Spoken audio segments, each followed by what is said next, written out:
Las manos curtidas de James Morrison, endurecidas por 50 años de vida, guían el acero fundido hacia los moldes sin temblar. Hace 4 décadas, estas mismas manos empuñaban un rifle L85A1 en la Infantería Real, patrullando las frías calles de Irlanda del Norte. Ahora opera una montacargas en la fábrica de acero Riverside de Sheffield. La vida le había trazado un camino completamente diferente. En sus primeros días en la fábrica, los compañeros tenían curiosidad sobre su pasado. Morrison, ¿por qué dejaste el ejército?, le había preguntado Tom.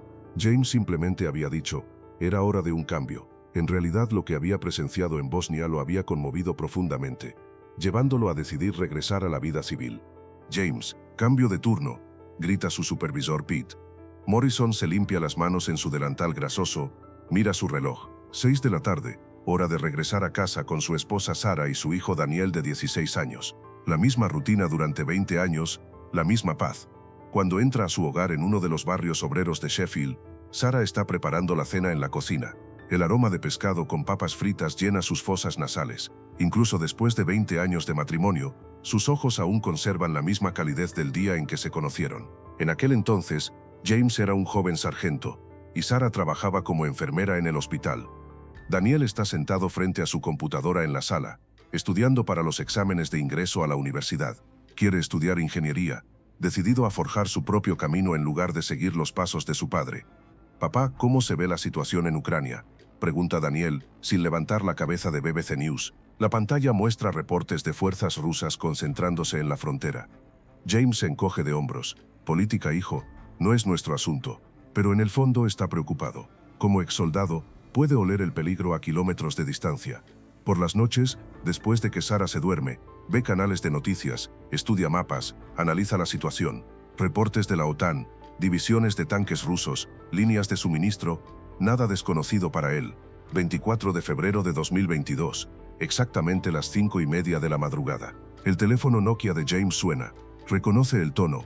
Esta es una llamada de emergencia. Elena, la hermana de Sara, está llamando desde Kiev. Su voz tiembla, con sonidos de explosiones de fondo. James, los tanques rusos están entrando a la ciudad. No sé qué hacer con mis hijos. La voz de Elena está llena de pánico. Sara se despierta sobresaltada. Toma el teléfono y comienza a hablar con su hermana en ucraniano. James comprende inmediatamente la situación. La voz de Elena mezclada con sonidos distantes de motores de jet, sirenas aullando, estos sonidos le resultan familiares. Sara cuelga y se vuelve hacia su esposo. Bombardearon el aeropuerto Bornholm. Elena se está escondiendo en el sótano del apartamento con los niños. Están temblando de miedo. Han convertido las estaciones de metro en refugios. Pero James dibuja silenciosamente el mapa en su mente. De Kiev hacia el oeste hasta la frontera polaca, 50 y 31 millas.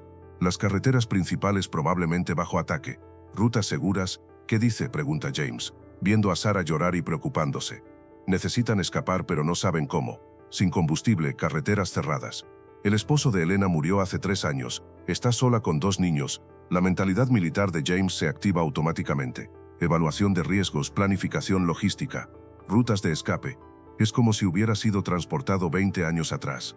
Sara, ¿están listos los pasaportes, los de Elena y los niños? Sí, pero James, ¿qué estás pensando? Dile a Elena que vaya hacia el oeste, a través de Lviv hasta la frontera polaca, la ciudad de Przemyśl. La encontraremos allí. James, ¿estás loco? Esa es una zona de guerra. James se levanta, saca su vieja bolsa militar del dormitorio. Aún contiene mapas, brújula y suministros de primeros auxilios. No puedo dejar gente allí. También llevaremos a Daniel. Durante los siguientes 2 días, James planifica meticulosamente. Llama a antiguos contactos militares. Investiga la situación de refugiados en Europa. Aunque Sara inicialmente se opone, reconoce la determinación de su esposo. Cuando le explican la situación a Daniel, el joven se sorprende. «Papá, ¿realmente vamos a ir? Hijo, a veces en la vida tienes que hacer lo correcto, aunque sea arriesgado. Pero la escuela, hay lecciones más importantes que la escuela». James compra comida enlatada, mantas y medicinas en el supermercado local. Hace revisar su carro y compra contenedores extra de combustible. Sara pide permiso en el hospital. 3 días después, abordan el ferry desde Calais. Su carro está cargado con suministros.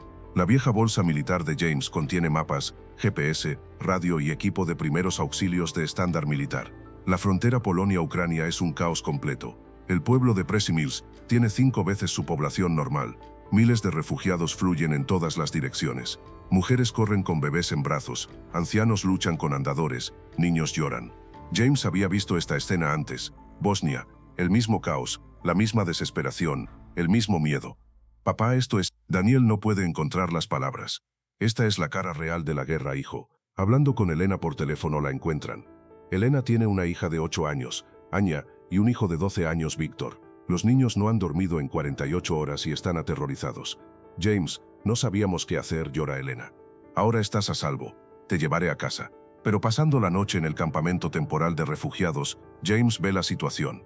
Unas 400 personas permanecen al aire libre, en tiendas o carros. Los niños están enfermando. Los ancianos no pueden encontrar medicina. La comida es insuficiente. Esa noche en su tienda, habla con Sara. Sara, mira a esta gente. Necesitan nuestra ayuda. James, somos solo una familia. ¿Cómo podemos ayudar a tanta gente? James sale de la tienda y mira el campamento. Niños llorando, padres hablando ansiosamente, ancianos tosiendo. No lo sé, pero podemos intentar. En el ejército me enseñaron no dejar a nadie atrás. Esto no es solo sobre Elena. A la mañana siguiente, James camina por el campamento, encontrando personas que hablan inglés. Alexei, un ex profesor de matemáticas de 25 años. Oksana, una enfermera. Dimitri, un técnico electricista. ¿Cuántas personas hay aquí?, pregunta James. 406 personas, dice Alexei. La mayoría de Kiev, algunos de Kharkiv, Mariupol. ¿A dónde planean ir todos? No sabemos. Alemania, Francia, Inglaterra. Hemos solicitado en todas partes. James explica su plan. Puedo encontrarles un lugar más seguro y organizado. Pero necesitamos movernos como grupo, juntos. La experiencia militar y habilidades de liderazgo de James se activan. Organiza a las 400 personas en 20 grupos, nombrando un líder responsable para cada grupo. Establece una red de comunicación. Alexei, serás el traductor principal. Oksana, eres responsable de las situaciones médicas. Dimitri, los problemas técnicos son tuyos. Daniel observa el enfoque metódico de su padre con asombro. Sara comienza a organizar a las mujeres y niños. El primer problema mayor es comida y agua. James se reúne individualmente con agricultores locales y dueños de tiendas. Su acento británico y manera respetuosa, combinados con su porte militar, crean confianza. No somos refugiados, solo estamos ayudando a esta gente, le dice al granjero Kowalski. Podemos pagar. El segundo problema es el transporte. James negocia con compañías de autobuses. Algunas aceptan ayudar, otras exigen pago. James está preparado para usar sus propios ahorros. El tercer problema mayor es el destino. James investiga centros de recepción de refugiados en Alemania, encontrando una instalación adecuada cerca de Hamburgo. 4 días después, el convoy está listo. 22 autobuses, 6 camiones, 406 personas. James lidera en su propio carro, coordinando por radio. Sara sostiene el mapa a su lado. Daniel cuida a los niños de Elena en la parte trasera. Convoy iniciando. Mantengan distancias seguras. No pierdan contacto por radio, dice James por la radio. Las primeras 3 horas transcurren sin problemas, pero cerca de Brasuam comienzan los problemas. Víctor, el hijo de Elena, desarrolla fiebre alta. El niño no ha comido apropiadamente en 48 horas, enfermándose por estrés y frío. James detiene el convoy. Lleva al niño al hospital más cercano. Estoy saturado. Vayan a otro hospital, dice el doctor. James alza la voz. Este niño está huyendo de la guerra. Su familia fue asesinada. Esta es su única esperanza. Viendo la determinación de James, el doctor admite al niño, le da antibióticos y le coloca suero intravenoso. Necesita esperar 2 horas. El convoy esperará, dice James. Sara se vuelve hacia su esposo. James, si nos retrasamos, otros niños también podrían enfermarse. No dejamos a nadie atrás, Sara. A nadie. En la tarde del segundo día, se produce un incendio en uno de los autobuses en el medio del convoy. El sistema eléctrico hizo cortocircuito y el compartimento del motor se incendió. 32 personas están en el autobús, principalmente ancianos y niños. Tan pronto como James escucha la alarma por radio, detiene su carro y corre hacia el lugar del incendio. Usando el extintor que lleva, trata de apagar las llamas. Evacúen a todos, ahora mismo, grita. Alexei traduce, y la gente entra en pánico mientras sale del autobús. La anciana María se ha lastimado la pierna y no puede caminar. James carga a la anciana en su espalda, llevándola a un lugar seguro. Sara corre hacia él, abriendo el botiquín de primeros auxilios. Parece una fractura, dice Sara. Necesitamos llevarla a un hospital. Está bien, inmediatamente. James toma la decisión rápidamente. Alexei se acerca. James, la gente está cansada. Algunos están comenzando a quejarse. Dicen, ¿por qué vinimos si hay tantos problemas? James reúne a todo el convoy al lado del camino. Parado frente a 400 personas. Sé que están cansados, sé que tienen miedo, sé que esto es más difícil de lo que planearon. Pero si nos abandonamos unos a otros, si no nos mantenemos unidos en tiempos difíciles, ninguno de nosotros puede estar verdaderamente a salvo. Mientras Alexei traduce, la gente escucha en silencio. Les prometo, llevaré a cada uno de ustedes a un lugar seguro. Pero debemos estar juntos, debemos confiar el uno en el otro. Maya es nuestra abuela hoy. Víctor es nuestro hijo. Mañana tal vez uno de ustedes necesite ayuda. Un anciano se adelanta, abraza a James y dice algo en ucraniano.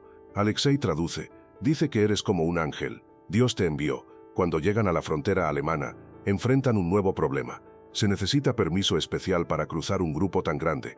Los guardias fronterizos están atascados en procedimientos. James solicita hablar con el comandante. El comisario de policía fronteriza alemán Hans Müller es un hombre serio. Esta gente está huyendo de la guerra, comisario.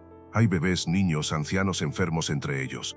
Entiendo, pero tenemos procedimientos. Necesitamos registrar y revisar a cada uno individualmente.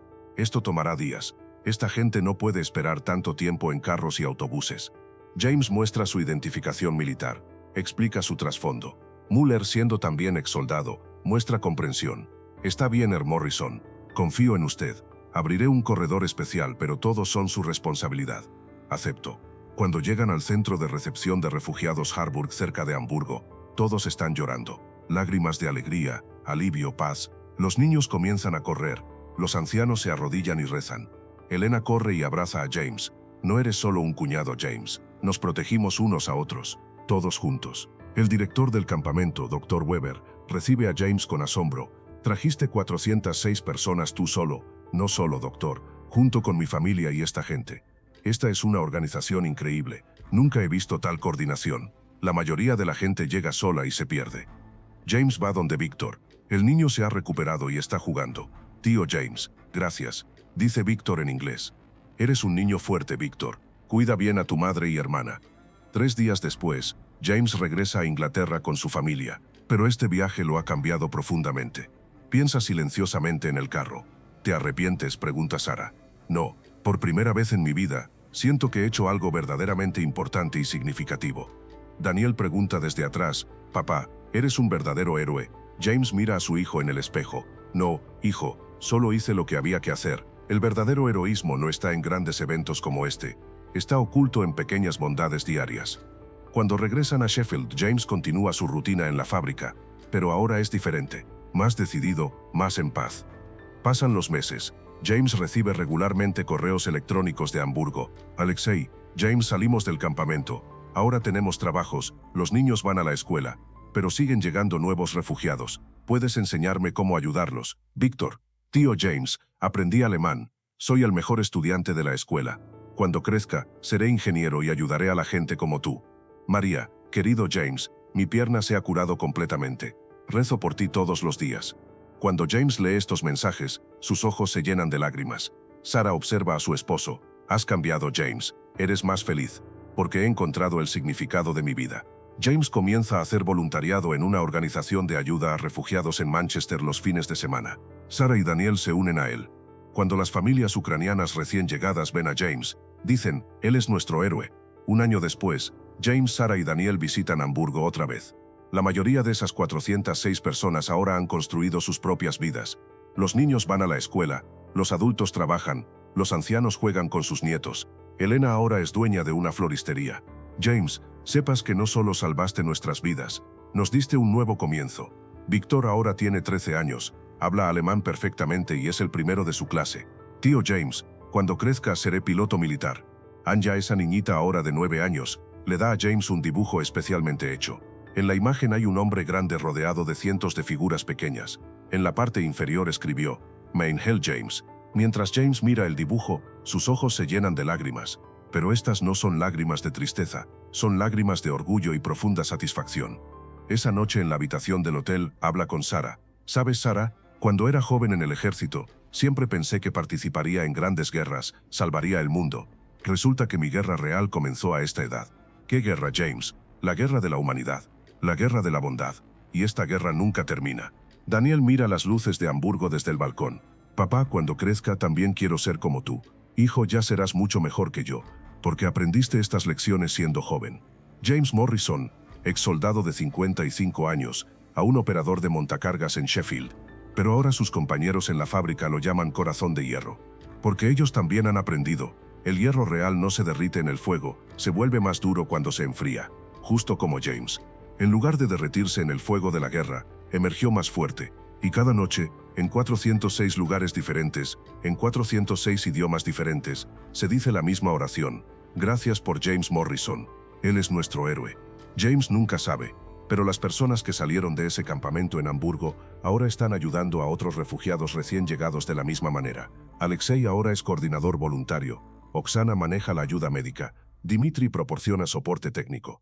Porque el verdadero heroísmo es contagioso. El coraje de una persona afecta a cientos, y esos cientos afectan a miles. La historia de James no ha terminado. Cada mañana cuando va a la fábrica, cada tarde cuando regresa a casa, cada fin de semana cuando va a hacer trabajo voluntario, su historia continúa, porque los verdaderos héroes nunca se detienen.